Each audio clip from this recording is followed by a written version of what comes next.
Everybody.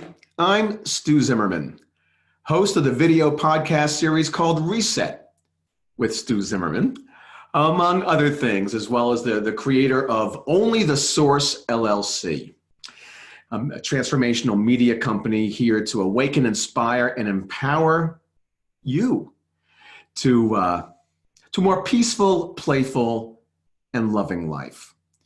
And we have with us today Bob Jayco, who also channels a beautiful, energetic frequency, consciousness called Sol, Signals of Love. And Bob, thank you for giving us the opportunity to communicate a little bit and bring this vibe out into the world. Thank you, Stu. It's always a pleasure to work with you. It's actually quite a fun event when you and I work together. I really enjoy it. Well, that really is part of where we're heading in this world, where work is actually something that's a lot more playful and a lot more fun and brings out the best of who we are.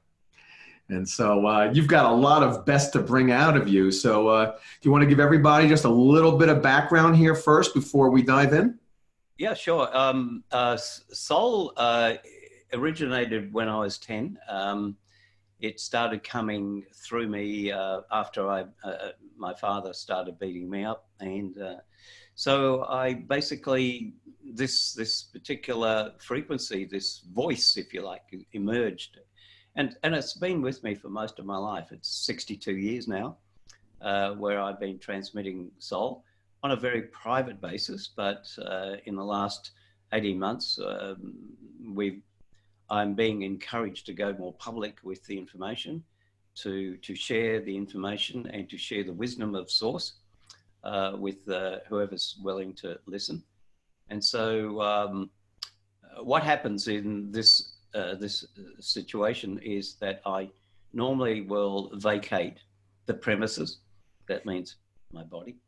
And I will shut my eyes and then will open my eyes and soul comes in and away we go. So you've done this before, so you know the drill. Okay. So I'm just explaining to the viewers that this is a process, and soul will address itself when it comes out, and you can then begin to process whatever questions you want. Okay. All right then. Disappearing now. Okay, sounds beautiful. And for some reason, I feel like I want to invoke a timeless song that's a little over 50 years in origin ago. And what the world needs now is love, sweet love. I'm old enough to remember that, Stu. And it's the only thing that there's just too little of. And so with that as a backdrop, because by many measures, this is as timeless and urgent today as it was the day it was written. And so with that, inviting Saul to make his loving presence, its loving presence known. Thank you.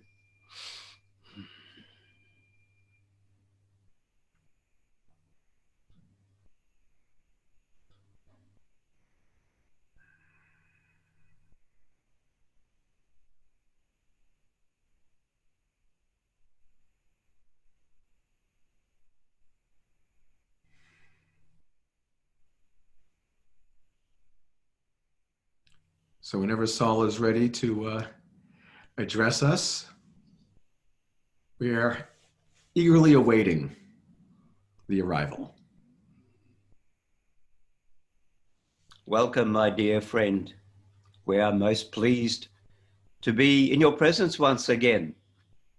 We are Soul, Signals of Love, and we are here to delight your intellect, your ideation, and to give you whatever wisdom we can in relation to whatever is curious in your mind at the present time.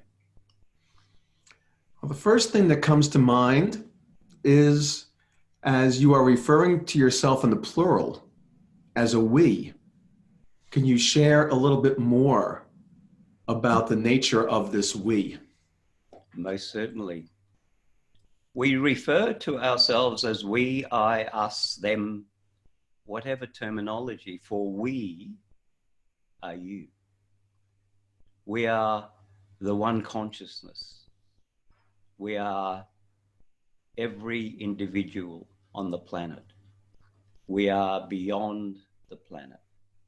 We are every life form that exists in what is, in your world, what you call the known universes. So we are just simply a frequency that is you. Often this frequency is unseen, unknown, and transparent from your normal understanding of yourselves. Nevertheless, the frequency exists and has always existed. We are also predominantly a frequency of love, which predominates throughout all of existence, for it is existence itself.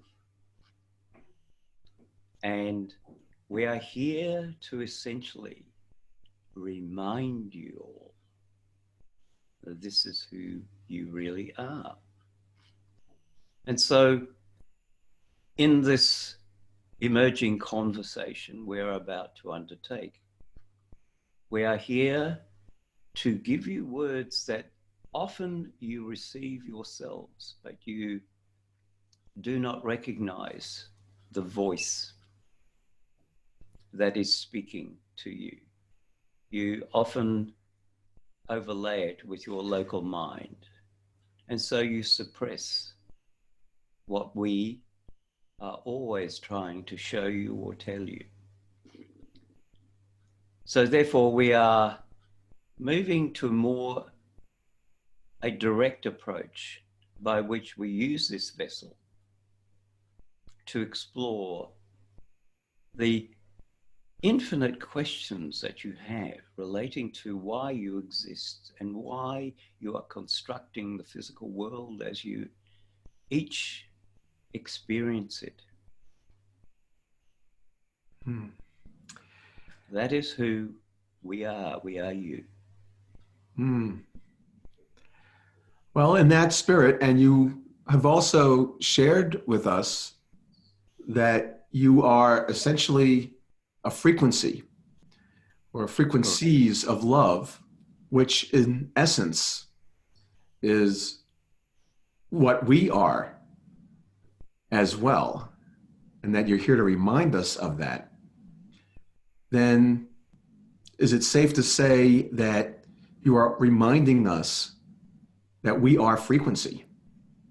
Correct. The structure of what you call the physical body is an apparition. It is an illusion within itself. Therefore, solidity requires an apparatus of what we call the technologies that you have assembled that comprise your body, the buildup of cells and biochemical, bioelectrical systems. But essentially, if you overlay that, you have also, and you notice we use the we have also, because you all constructed yourselves. You have constructed the human form, you have constructed the earth, you have constructed the planet, and you have constructed the universe. And so in that construction, you gave yourselves the ability to feel solid, to feel the impression of your life via the process of emotions, the mental elements of yourselves, the physical elements through the dimension of your senses, your ability to hear, to taste, to touch, and so on and so forth. Now, we can explain this in a little bit of a different way. If you were to put a blindfold on over your eyes, you would have a different perspective of your reality. And therefore, you would eliminate one variable in terms of the dimension of sight as a process of understanding your physical world. Now, let's assume, for example, in this particular construction, that you have lost your sight after a period of having it. Therefore, you still have reference points to what a tree may look like, what colors look like, what essentially the world would look like, but you have lost the ongoing ability to explore that world at that point. However, if you are born without sight, you have no reference points. Now, those reference points means that you do not know color. You do not know what a tree looks like. The only way your perspective can be your ability to think, to know that particular system is to go and hug the tree, to touch it, to feel it. So you would use the other senses to construct an impression of what that thing is. You would then learn to use sound or other systems to determine what you would normally determine as color. You would use sound to give you a variation of color. So you'd use other frequencies in your environment. So if you were to turn off your hearing as well, you have another level of deconstructing your ability to understand your physical world. You see, it's all constructed around the senses. Turn those off. What do you have? Is that the frequency that you're talking about, or just energetic presence, consciousness? Consciousness. Exactly. You are still aware of yourself. For Source is always aware of itself. For Source has no embodiment. It is just simply exists. You could say everywhere. But that is the construct of Source. But Source needs an interface to grow, and the interface is physicality. So it constructs suns, moons, galaxies, people, animals, planets, in order to facilitate the process of its growth or an understanding of itself by the process of physicality. And so in the human world, the human experience is the senses. For in the plant world, it would be something different. Plants communicate via chemical pathways, and by incorporating what is termed a partner systems, such as the fungi that assist plants to communicate through the ground. And so they have partnerships with its surroundings, and plants communicate via vibration as well. And they listen to each other, and they experience together as a collective. Plants are a collective system. So is humanity. So we would say, if you ever attempt to have a group of plants in your house and you threaten one plant, you turn all the other plants into fear. They actually become fearful together. The intention to harm creates a frequency shift in all the plants where the one plant is being threatened. It's fascinating. And I want to come back to how you started this response with the notion that we created these bodies and we created this physicality.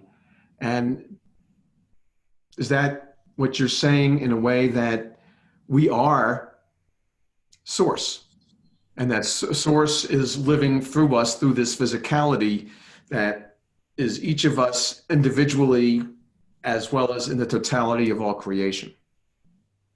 You are correct in that assumption. What we are describing is that you are extensions, exact duplicates of source from a frequency point of view. You have over millions of years evolved from light through this current evolution. So now you see your form in a way that has been designed and redesigned for a practical approach to living on this place that you call Earth. And so your evolution was designed in that way. You see, there's no evolution is designed so that you go through the phases of being many things in order to reach this particular form of evolution. And that does not mean that you have stopped evolving. For the human of 2,000 years into the future or 4,000 years into the future will not be the same human as you see today. Mm. For it will become a different human. It will evolve with different constructs. It will be possibly more transparent or transluminescent in its appearance. It will be more telepathic. It certainly will be more connected to itself as a collective. And to a degree, it will work from a place of one mind. It will have abilities that we fantasize about, we fictionalize about. That, you know, you see the ability of people to transport themselves from one place to another. All of these things are possible. That the human has began to evolve and will continue to evolve. But you see, you have this instrument that you constructed called time, based on the cycles of the movement of the Earth around the sun. And so therefore you measure your life according to these facilities. They too are an illusion. For your current life is the blink of an eye to source. That is literally what it is. One blink and your life is over, and then you have the next one, and the next one, and the next one. See, you are infinite because the source and what it needs to grow is infinite in its possibilities. And so what we teach and what we ask you to try and remember is that so are you. You are infinite in possibilities, and yet you play small. Mm. You play little. And You know, I was going to say, it sounds like in using your metaphor earlier, in terms of the senses and how our perception of our notion of reality changes if, let's say, we have a blindfold on or we're blinded or if we're deaf. It almost sounds as if we have a blindfold over our third eye and around our heart in a way that is, I would say preventing us, but it inhibits our ability to remember our connection as being an aspect of source. you see, let us explain it in a slightly different way. Let us suggest that you are all connected. However, you do not understand you are all connected. If you decided in your ill wisdom to go down to the street and find an individual that looked something that you did not like, and you punched this individual, and that punch reverberates back on you. For as you harm another, you actually feel the pain yourself. If this was actually part of your conscious experience, there would be less people creating harm to other people, for you know that what you give out comes back to you in the physical form. The power of the punch is equalized back to you, so you feel the intensity and the pressure and the force of the punch yourself, as though it's been reversed. If this was the case, there would be less of a preference to going into violence. But nevertheless, when you harm at a different level, it's that counterpunch, if you like, exists in a dynamic of frequency. For you are indeed harming yourself. And let us explain this to you in the form of war and the destruction of another human life. When you destroy and eliminate another person during the course of a homicide or in war, you actually literally demise part of your own soul, your own frequency. Consequently, your medical people do not understand. They have a label for it. It is called PTSD. Yet they do not understand that it is a spiritual problem. It is a spiritual destruction of part of yourself, part of your soul. You have destroyed another person, which is part of you.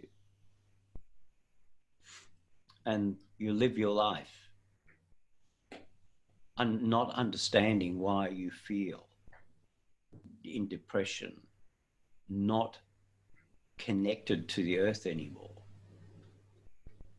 And these are the common symptoms of PTSD, because you have, part of you has actually stopped living in a particular sense.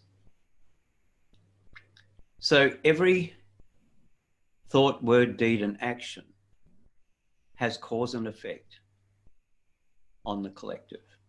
Every thought, word, deed, and action. And you see, when you take the sum total of your collective population, who have thought, words, deeds, and actions every microsecond, that is a lot of energy, a lot of different energy. However, if the common form of energy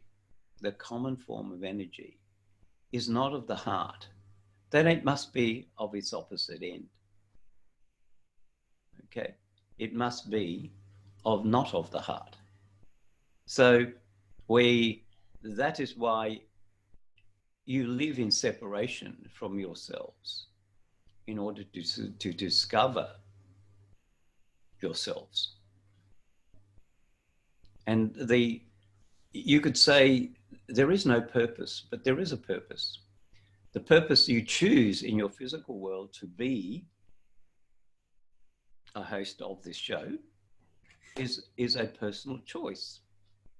The purpose for your existence is to discover and live and engage in your life as source in physical form, consciously understanding that every choice you are making is you.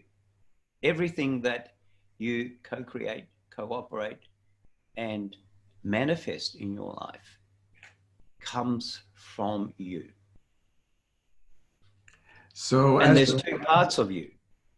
Okay. There's two parts of you. There's the local part, which is the part that started the journey. At baseline, you came in as a baby and you were taught whatever the world has taught it to, your parents, your beliefs, your culture. They are the baseline. They are the things that you begin with.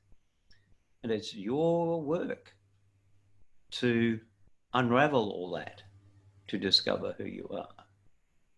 So you are two things. You are local in your understanding of the world based on what you have been taught, seen, and observed. But you're also infinite. The challenge is to push through all these stories that you've been given and to realize that they are not truth in most cases. That the truth always has been available to you, but you have not been able to access it, or you have not been listening. Mm. You could say your purpose is just to exist and experience, So, evolve.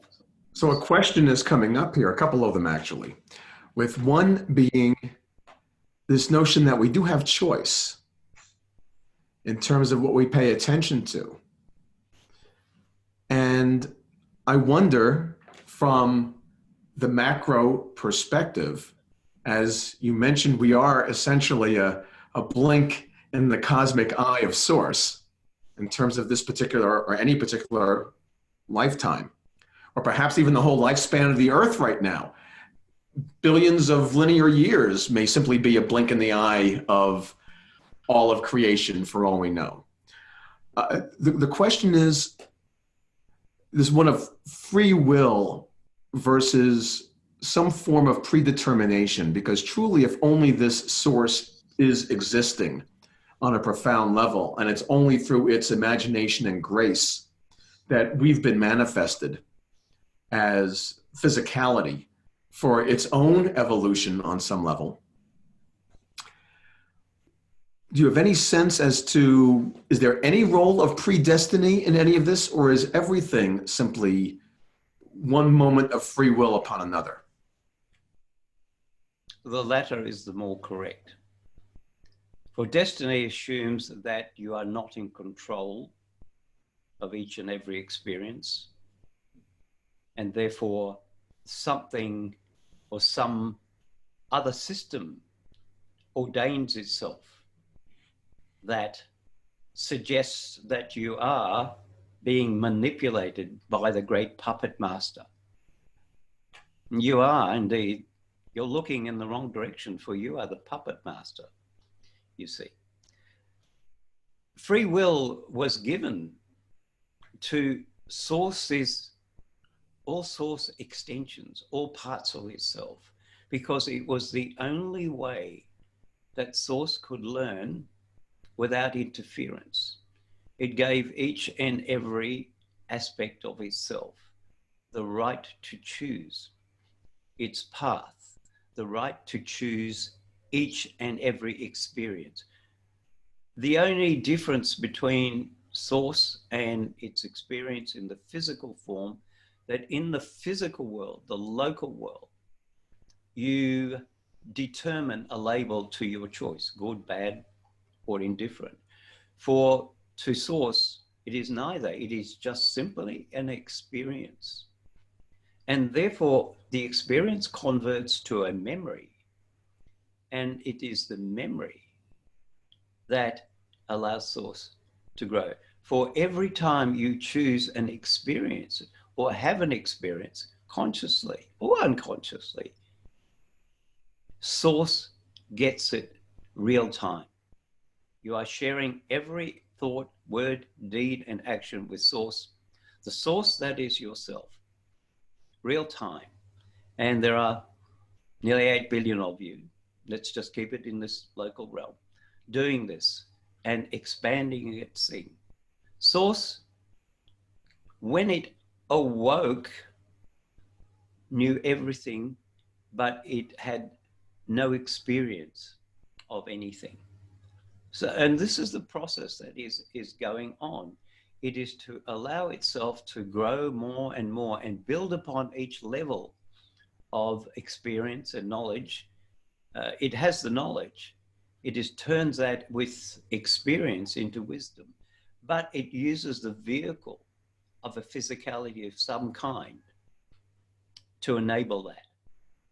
So we are basically conduits of experience, memory, experience, memory, experience, memory. So source can create more and more and more and more. And the whole proposition is infinite, It just keeps going, never ending. And this is why, your different traditions say, man is an immortal soul. And that is a truth. You are immortal because you are infinite, and that indeed in the local world, you don't even exist except for the fact that you created these things that you call bodies to act as an interface to create the reality from the experience.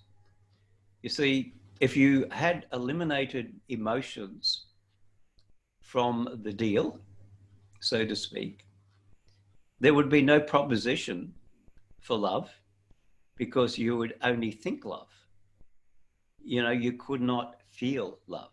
So this is why you have the biochemical, bioelectrical structures, so that when you have an experience, you have all these chemicals flowing, which give you a feeling, a good feeling. Oxytocin is an example. Serotonin is another one. And all of these create the feeling. You say your feely touchy world, you know, that's essentially the experience. If you take it another step further, you look at the way your world works. Essentially, it's a world of emotion, facilitated by fear and other things that, you know, your stock markets, your politics are all based around emotion. There's no logic often into them. If you watch your own politicians in action and other people, it's a planet that is driven by emotion. Unfortunately, there's not as much love in those emotions as there could be. And consequently, the habits and the actions that predominate from a collective that is not in tune with his heart is what you see in the physical world.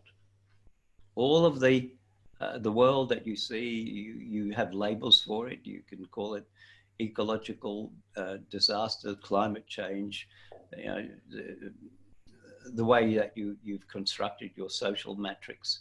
All of these things are a consequence of a human form that has separated from his source and works at a place of yet to discover the love within themselves, for they would not do what they do if that was not the truth. You see? Yes. And as much as you've mentioned that this is simply or merely one lifetime in potentially an endless stream of lifetimes, I think most people are interested in this one that we're in right now. And as you've pointed out, especially with some of the political leaders, which are highly emotional and seemingly largely stimulated by fear and a sense of scarcity. And that has a massive ripple effect throughout society at large. And because we're all interconnected, we all can't help but feel that contraction that comes with that kind of denser energy, if you will. What can we do to, en masse, and I know it starts with ourselves individually, but go from a place that feels like more of a collective contraction to a collective expansion, and more of us are able to embody and be signals of love ourselves? The answer to that question really is the answer to the reason why you exist and many others like you and this one. It is to educate, to become the educator, and probably even a deeper form of that is to become an instrument of demonstration of this ability to actually show people how they can live from the heart, how they can experience from the heart, and how they can do this consciously. the more you enable the population to move into that space, the more you expand that space. The bigger that space is expanded, the greater the influence that specific space has on the rest of the planet. You see, it is a model of expansion, and it can start with 1, 2, 10, 20, 20 million, and expand and expand. That is how you begin to evolve and develop the whole system. You notice how in the world, how a country has much more power than an individual in a country. That the individual that really leads the country is just simply a person that represents the group consciousness of the country. So if a country is doing what it does and has an effect on the rest of the planet, what would it be like if you took the same population and globally, not limited by geography or borders, a global collective equivalent to the size of your country, whose only work and only focus is to open up people's hearts. That's all their job is. That's their whole purpose. That's the purpose they have undertaken to change. If you can get that quantity, plus or minus, to begin to take and walk in lockstep, to teach, to educate, to demonstrate, and to allow others to experience what you experience, you will make a shift like nothing else that has been seen on this planet ever before. For it will be the first time that mankind in any size has come together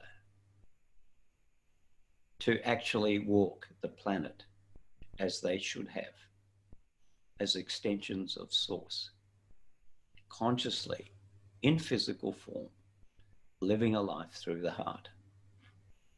And this is the reason why we are transmitting through this one, why we are talking to you, and why you talk to others, to get this message. For many thousands of years ago, to do this, to present this message, we used to have vessels like this, walking in sandals and robes from one village to another, telling a story. Half the time, the locals did not understand or were illiterate and could not understand. So they misconstrued the story. And so if you misconstrue the story, you change the story and you create another story. And so over the millennia, the stories have evolved, developed, redefined themselves. And therefore you have many tens of thousands of stories from the original story. But today, your population in general is better educated in some parts of the world. Let's say that 40% of your planet is better educated.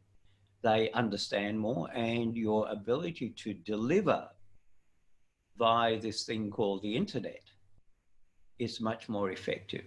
You can get your message out to at least 50% of the world. The other 50% still do not have this capability, but at least half your population has the ability to receive these messages in clear, defined form. And they have the ability to participate in the conversation.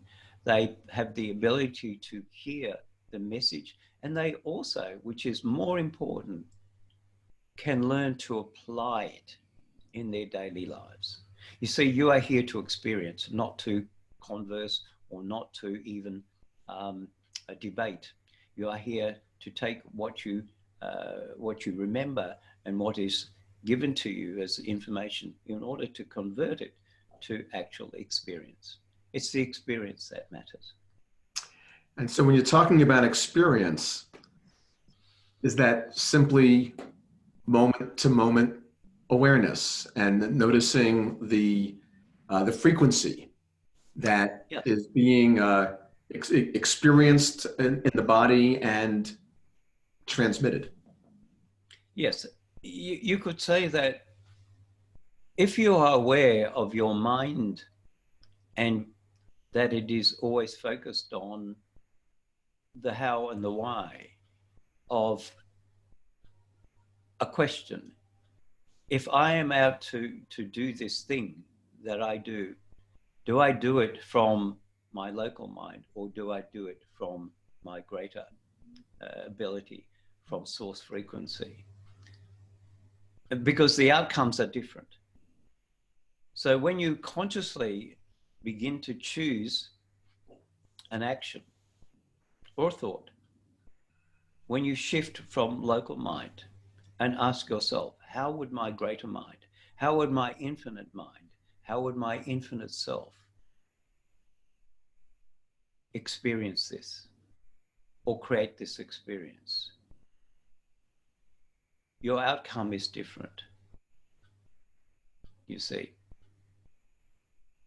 For you are indeed walking in a frequency. For you are then in the question of source.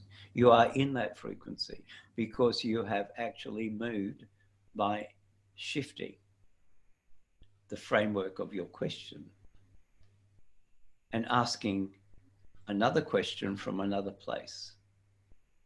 And for some people, it seems so simple that it is unbelievable, yet it is truth. For you cannot find source in a meditation.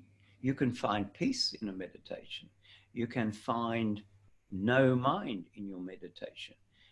It is neither in a visualization, for visualization is an internally developed transcription of whatever it is you want to image. It is neither in your body, for all of this is local, but it is in your intention to move to this other frequency. And when you decide that it is from here you wish to live and to experience, that is a completely different world. Your world shifts, things flow. Everything comes to you with ease, joy, and glory. All of these things happen just by simply moving aside, stepping outside of your local self. You still need your body, of course, because this is the place where you create the actions necessary to achieve your physical experiences. However, it's the other place where you begin to sit and to explore and to actually set in motion the intentions you desire. Because when you set that intention, you set up a connected frequency that connects with all the other people. And this is the world we call co-creation. For example, you cannot co-create, and your world is a co-creative world, not a creative world. You cannot create without anybody else in whatever scheme or systems you want to experience in a physical world. It's a co-creative experience. Your thought is shared by everybody. Your intentions are shared by everybody. And your collective experiences are shared by everybody. So many people are not accustomed. Their nervous system isn't used to whether you call it conducting energy or vibrating at a frequency that is really loving. It's something that our society has fostered other vibrations largely based on separation and fear or what have you. So what can you share with people? As you said, on one level, it's simple, but it may not always be easy, just in the practicality of things and people's experience. there are many steps to this process, but the easiest way to discuss the issue is that you are all wired for fear, and that is why your mind would go into mostly negative data when something that you are about to enter that you're not familiar with, or the unknown, is presented to you. That is your survival construct. But in 99% of cases, your fear is unfounded. And so if you can move beyond that and realize, of course, and this is the word called trust, to be able to trust your higher nature, that of Source, to know that Source is always got your back, so to speak, to use your local language. Source is always benevolent. Source will always support you. It's your local mind that gets in your way. So all the suffering that you see in the world, whatever suffering is in terms of the container, is essentially the space where you create that from local mind. Your limited beliefs, your programming, your stories imprinted by other people in most cases. So part of the journey is to ask the question, why do I have this belief, and where did it come from in the beginning anyway? If you track back all your internal stories, none of them have any real truth in them. They are just simply stories.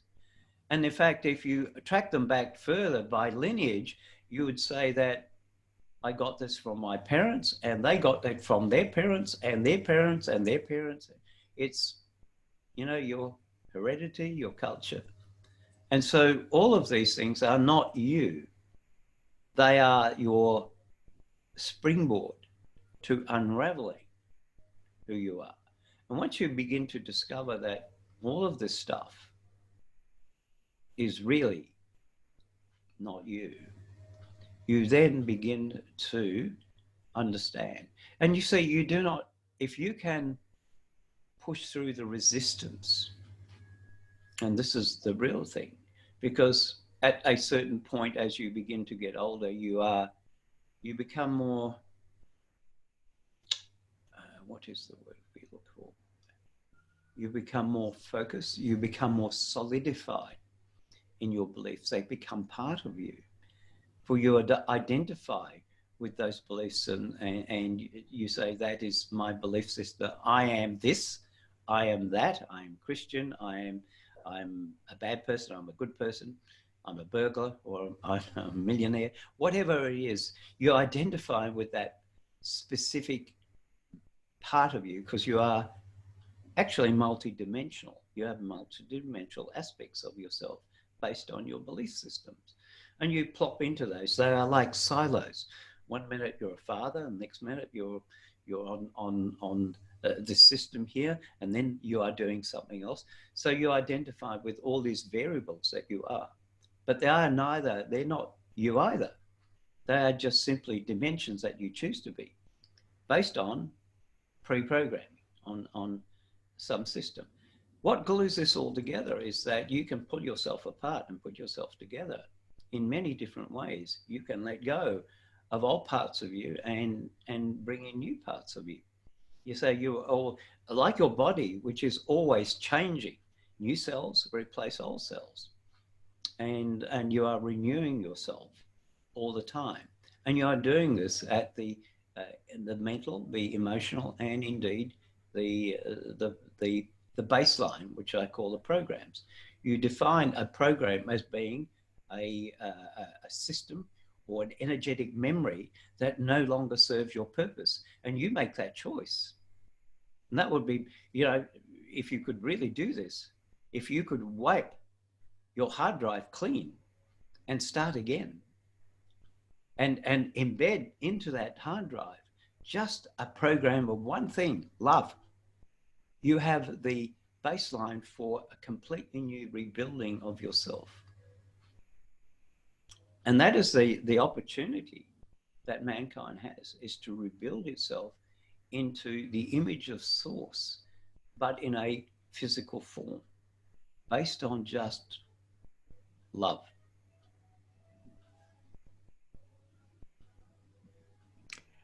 Well, that's a cause for great optimism. And I'm really inviting everybody out there to literally and figuratively take this to heart. Because what Saul is pointing to is that we all have this capacity.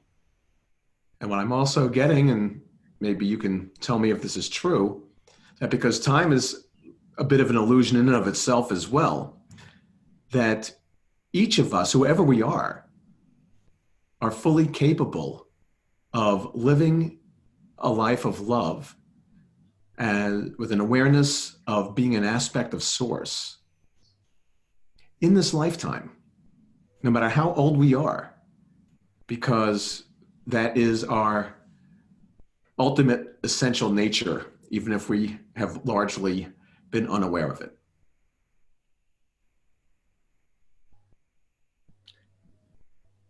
Correct. You could say that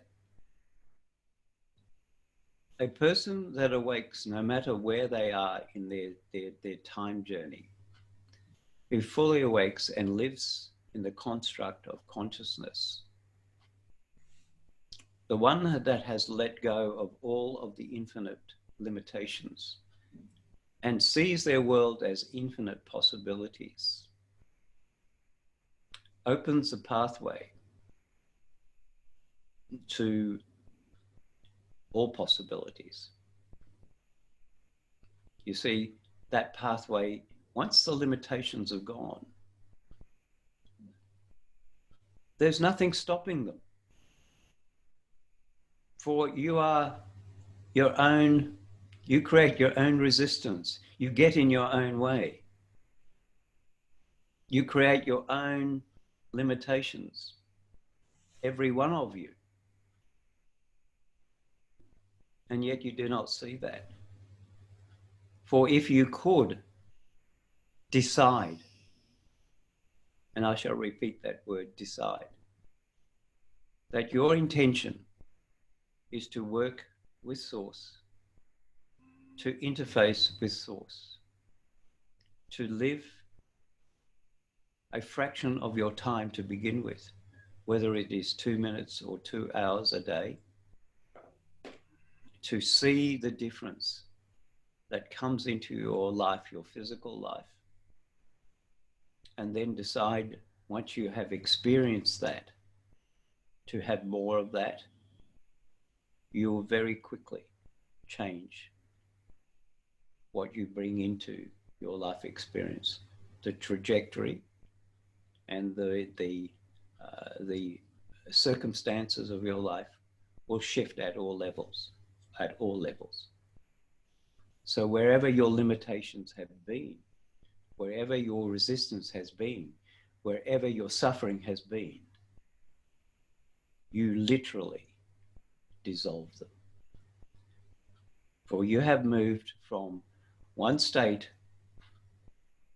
of local separation to a state, even if that state is for a short period, to a state of non-separation, where you are totally in the frequency and connected to the world. For as you begin, you individually and you as a collective, there is no difference.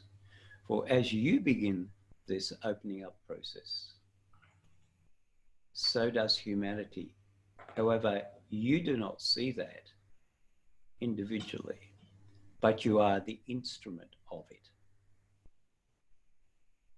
You say that cause and effect is alive and well in the one, and it indeed spreads. You could say that when 1, 2, 10, or 20 are infected by the love virus, and consider that being 300 million, you have a pandemic which affects the whole planet, as this is often this is currently some of interest to your planet. We are suggesting a new form of virus.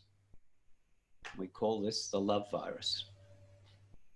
The more of you that get affected and infected, the greater the ability for this planet to produce a new form of human consciousness, a new form of human experience. You can literally change the planet with this virus. Okay, love is going viral, and it's time for us all to catch the love bug, and be highly contagious, because we're already interconnected as it already is. So, right.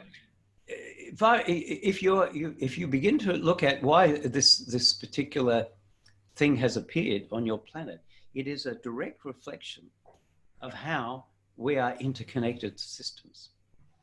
And it is showing mankind from not a great place to be, but showing the mankind that the mirror effect of that is that if you could turn the virus that you have named the coronavirus to the sun love virus, you turn the dynamics around. You see, that's all it is. It is mirroring to humanity, to the collective, how we are totally in connected systems. But mankind still looks at it as a mechanical thing and something we have to save ourselves from. The beauty of the love virus is we open up to being infected. You see. And I heard you say at one point there, sun love virus. So is there something about the energies of the sun that can help facilitate our catching this love bug? And whether it's embodying some of the energies that our sun offers us, or other energies that the sun embodies that somehow can help to facilitate us catching this love virus and spreading it. The sun is a symbol of light to your planet. It is the thing that sustains the planet. You have yet no idea why it exists, what its intelligence is, and the frequencies of the thing. All you see is radiation that is harmful. Okay? But without it, you have no life. Okay? Your plants would not grow. Your bodies would not thrive, because you do not collect the different forms of rays that produce vitamin D, which is one of the prerequisites for a whole host of chemicals development in your body. Also, it's essential to virtually every form of life and existence on this planet. Without the sun, you would be a planet that would be devoid of light, devoid of sunshine, and in most cases, probably a ball of ice. So humanity would not exist without this facility. So the sun, the solar sun, which was indeed one of the first of your monolithic gods, was revered as the form of life. I think which is predates the Egyptian monotheism, but the sun has always been considered to be life by most of the cultures. Today we take it for granted, and we say it is heating us up and causing this thing called climate change, and the weather is getting hotter. Well, to a degree, yes.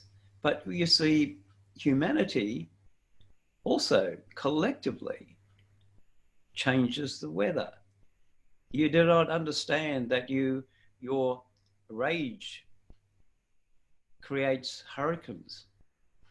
Your collectivism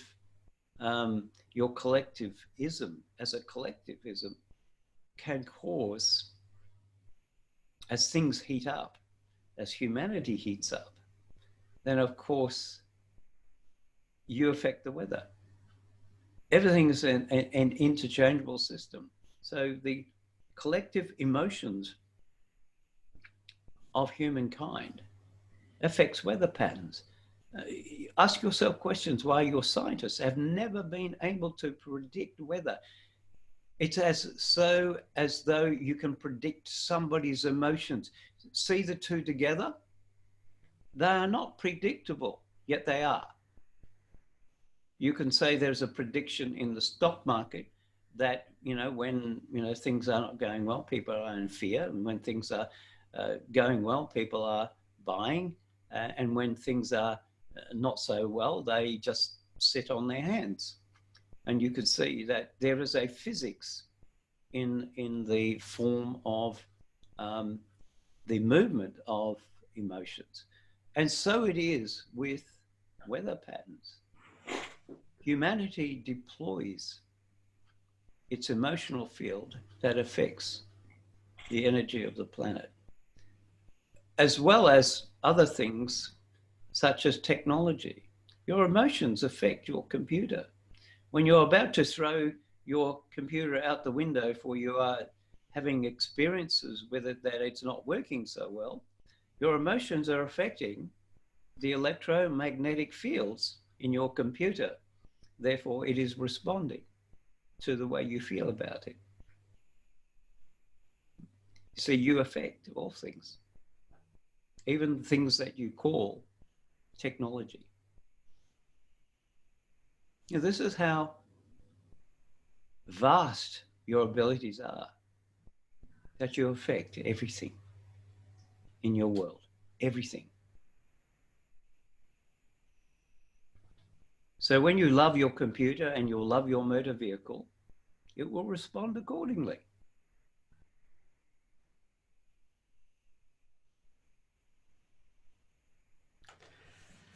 Well, I just want to thank you so much for sharing your love and wisdom with us and reminding us the true nature of our existence and letting us know what's possible for us. Because the time is right, and we do have choice in the matter to decide what we pay attention to and what kind of world we want to co-create. And I think if we were to take a poll of humanity out there, I think we would have an overwhelming majority of people voting to love their existence and live in peace and have a deeper sense of connection with each other.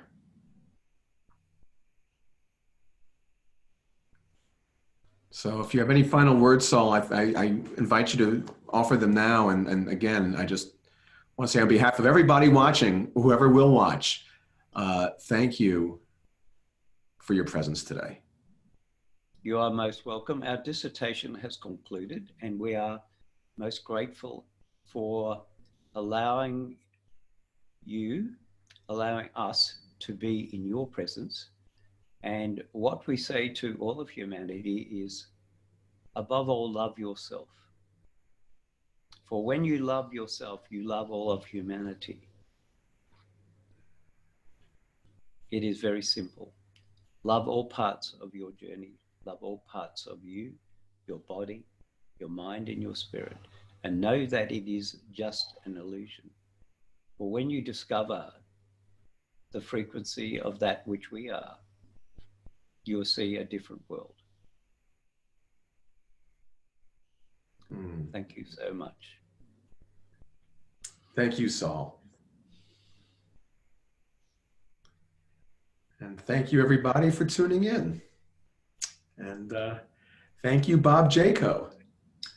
Thank you, Stu. Once again, I'm happy to have been here. I actually don't get to hear this, but in about 10 minutes, most of that transmission is gone. Okay, so I'll have to go back and I was going to say, we recorded it for you, Bob. You can tune in just like everybody else. Yep. So I actually do get it's actually stuck on the cloud. You can say I have a cloud version of this, and it comes down over time. But in short term, during this space, it just disappears. Well, again, thank you. Thanks, Saul. And whoever's watching, thank you for tuning in. And may we all be spreading this love virus as wide, as far, as deep as possible. Thank you. Thanks, Stu. Thank you, everybody. Bye-bye. Bye.